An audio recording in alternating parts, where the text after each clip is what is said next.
আখিরাতে তোমাদের যেতেই হবে, কবরের বাড়িতে তোমাদের ঢুকতেই হবে, ঠিক কি না? যেতেই হবে। আমরা ভুলে যাই। আলহাকুমুত তাকাসুর, অতিরিক্ত পাওয়ার লোভ, বেশি বেশি খাওয়ার লোভ, বেশি বেশি জমানোর লোভ মানুষকে গাফেল বানিয়ে দিয়েছে। এটা মানুষের স্বভাব। আরো চাই, আরো চাই, এই স্বভাবটা আছে না নাই? দেখবেন ছোট বাচ্চারা মসজিদের দোয়া অনুষ্ঠান শেষে জিলাপি দেয় না? বড় কৃষ্ণপুর কি দেয়? আগে বাতাসা দিত না, এখন কি দেয়? জিলাপি দেয়, মিষ্টি দেয়। তো মসজিদের 2-3 গেট থেকে যদি দেয়, ছোট বাচ্চারা দেখবেন এদিক দিয়ে কয়েকটা নিয়ে আবার ওই গেটে লাইন ধরে। ওর হাত হলো ছোট হাত, ওর হাত ভর্তি জিলাপি, আর নেওয়ার জায়গা না, এরপর আরেক জায়গায় লাইন ধরছে। আরো লাগবে, আরো লাগবে, এই আরো আরো আরো চাই, এই স্বভাবটাই মানুষকে কুড়ে কুড়ে শেষ করে দিয়েছে। এত লাগবে কেন তোমার? চাহিদার কোনো শেষ নাই। Unlimited demand of human being.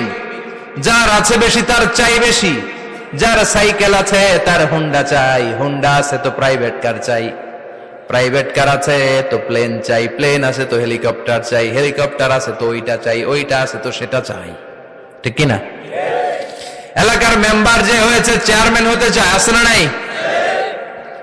Chairman সাহেব এমপি হতে চায়, আছে না নাই?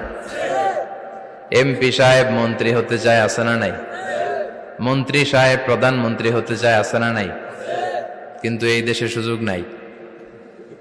কথা কন? এই দেশে প্রধানমন্ত্রী সিলেক্টেড।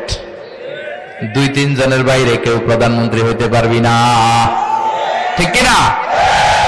আমার এই জীবনে তো আমি 2-3 জনই দেখলাম। বেগম খালেদা জিয়া, মাননীয় প্রধানমন্ত্রী শেখ হাসিনার ছোট্টবেলা দেখেছি এরশাদকে, আমরা তখন ছোট। তো মানুষের চাহিদার কোনো শেষ নাই। যার আছে বেশি তার চাই বেশি। এজন্য বিষ্ণু বলেছেন, উনজুরু ইলা মান হুয়া আসফালা মিন, তোমার চেয়ে যে খারাপ আছে ওর দিকে তাকাও। ওয়ালা তানজুর মান হুয়া আ'লা মিন, তোমার চেয়ে যে ভালো আছে ওর দিকে তাকাও না, তোমার চেয়ে যে খারাপ অবস্থানে আছে ওর দিকে তাকাও। অনেকে নিজের অবস্থান নিয়ে সুখী না, এরকম আছে না নাই? আল্লাহ আমার এটা দিল না রে, ওইটা দিল না রে, পাইলাম না রে, কিচ্ছু হয় না, কি করব জীবনে, হতাশ। আসলে আছে কিন্তু অনেক, কিন্তু শুকরিয়া নাই, ডাকাত, ঠিক কিনা? নিজের অবস্থান নিয়ে সুখী না, কিন্তু অনেক লোক আছে তারা আপনার অবস্থানে পৌঁছতে চায়। তাদের দিকে তাকিয়ে দেখেন, আপনি যে অবস্থানে আছেন এই অবস্থানে পৌঁছাটা অনেকের কাছে স্বপ্ন।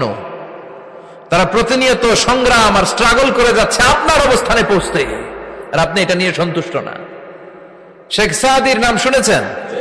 বালাগাল উলা কাশাফাত দুজা, এই কবিতাটার রচয়িতা ইরানের বিখ্যাত এক কবি। উনি একবার আর্থিক সমস্যার মধ্যে দিয়ে সময় কাটাচ্ছেন, টাকা নাই, পয়সা নাই, পায়ে দেওয়ার মতো জুতা নাই। উনি খুব দুঃখ পেলেন, হায় রে, আমি ইরানের এত বড় কবি, আমার পায়ে দেওয়ার মতো জুতা নাই। দুঃখ ভরা মন নিয়ে রাস্তায় হাঁটতে বেরোলেন। হাঁটতে হাঁটতে হঠাৎ দেখলেন একটা লোক শুয়ে শুয়ে কাঁদছে, ওই লোকটার 2টা পাই নাই, পাই নাই। উনি সেজদায় পড়ে গেলেন, আল্লাহর কাছে ক্ষমা চাইলেন, আল্লাহ অনেক দিয়েছ, শুকর আলহামদুলিল্লাহ। এজন্য যেই পরিস্থিতিতেই থাকি না কেন আমরা কি পড়বো? জোরে বলেন, কি পড়বো? এজন্য কানাতু মিনাল ইসলাম, অল্পে তুষ্ট থাকার নাম হলো ইসলাম। সম্পদ লাগবে কিন্তু সম্পদের পাহাড় লাগবে না, ঠিক কিনা? অল্প খান, অল্প পড়েন, অল্প জমান, অল্পের ভেতরে বরকত ঢুকায়া দিছে কে? দেখবেন যাদের সম্পদ অল্প তারা সুখী বেশি। জরিপে এটা দেখা গিয়েছে, অনেক সার্ভেতে এটা এসেছে, যারা সম্পদশালী এরা দুঃখী বেশি, এদের দুঃখ বেশি, টেনশন বেশি। খুব স্বাভাবিক, টাকা যার বেশি রোগ তার বেশি, টাকা যার বেশি টেনশন তার বেশি, টাকা যার বেশি ঘরে শান্তি তার কম, আছে না নাই? ঘরের ভেতরে অশান্তি, ছেলে কথা শোনে না, ছেলে টানে গাঞ্জা, মেয়ে করে পরকিয়া, আছে না নাই? স্ত্রী কথা শোনে না, ভালোবাসা নাই, ঘরটা জাহান্নামের টুকরা। রোগ বালাই, এক একটা হসপিটাল বিল পরিশোধ করতে মাসে 5 লাখ 10 লাখ, আছে না নাই?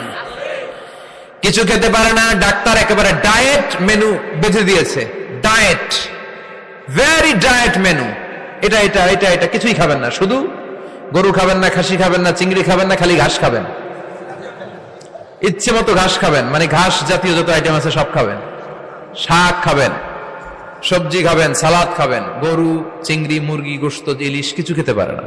তাহলে রোগ বেশি, খাওয়ার মজা নাই, ঘরে সাংসারিক শান্তি নাই, খালি ব্যারাম আর ব্যারাম, ঠিক কিনা?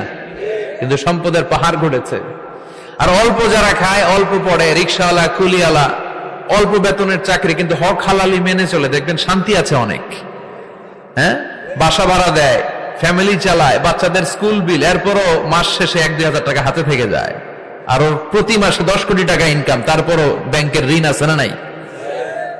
সুখ কারে বলে? কিভাবে আপনি সুখকে ডিফাইন করবেন? সুখ তো টাকায় কিনা যায় না। শান্তি টাকা দিয়ে হয় না, শান্তি দেওয়ার মালিক কে? শান্তি আছে অল্প খেয়ে শুকর করার মধ্যে, শান্তি আছে আলহামদুলিল্লাহর মধ্যে। চিল্লায় বলেন ঠিক কিনা? এজন্য অল্প খাবো, অল্প পড়বো, অল্প জামাবো, অল্পের ভেতরে বরকত দিয়েছে কে? দেখেন, ধনী ভাইরা খেতে পারে না, কিন্তু রিক্সাওয়ালার কি সমস্যা হয়? রিক্সাওয়ালারা সব খেতে পারে, কুলিওয়ালা, দিন মজুর, এরা একেবারে স্লিম সুঠাম দেহি, মেদহীন পেট, পেটে কোনো মেদ নাই, ভুড়ি নাই। আর কোটিপতিদের মেদ আছে না নাই? এত বড় বড় পেট, ঠিক কিনা? আমাদেরও পেট আছে, তবে হালাল পেট, এটা হারাম টাকা দিয়ে এই ভুড়ি বানাই নাই আমরা। ছেলে বলেন ঠিক কিনা? রিক্সাওয়ালা, কুলিওয়ালা নিজেও নামাজ পড়ে, বউও নামাজ পড়ে, বাচ্চাটাও নামাজ পড়ে, রিক্সা চালায় আর জিকির করে লা ইলাহা